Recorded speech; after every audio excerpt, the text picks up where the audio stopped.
Il faudrait que lorsque le monde t'appelle, tu lui dises, ça je ne fais plus. Je me suis engagé totalement. 1 Pierre, chapitre 1, versets 15 à 16 le dit bien. Au contraire, montrez par votre comportement que vous êtes séparés du mal pour appartenir à Dieu. Montrez, cachez pas. Montrez. Montrez par votre comportement que vous êtes détachés du mal et que vous appartenez à Dieu, comme celui qui vous a appelé et lui-même séparé du mal. En effet, l'Écriture déclare, vous serez saints, car moi, je suis saint. Appartenir à Dieu, c'est connaître les limites. Même si le monde tente de le flouter, vous savez, vous vous souvenez ce qui est dit de Dieu, qu'est-ce que sa parole dit, vous restez dans les limites de votre sécurité. L'important, ce n'est pas de commencer, mais de continuer jusqu'au bout. L'important, mes amis, ce n'est pas de commencer au début en se donnant à fond, de tout donner au début, mais c'est surtout continuer de se donner totalement jusqu'au bout.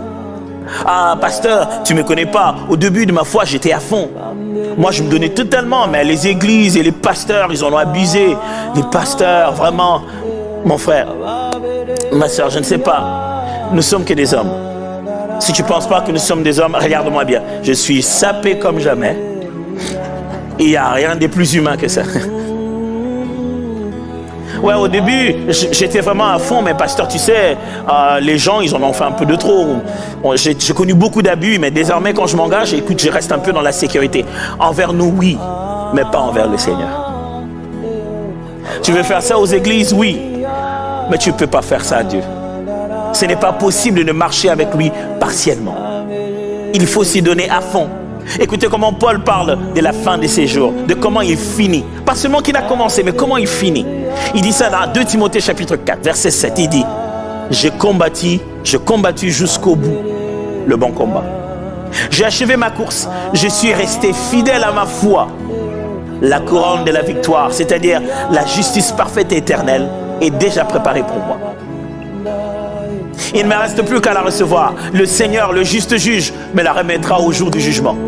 Ce n'est pas moi seul qui la donnera, mais à tous ceux qui auront porté dans leur cœur l'attente joyeuse de son avènement. Il ne suffit pas de lui donner son cœur à l'époque où tu le voulais.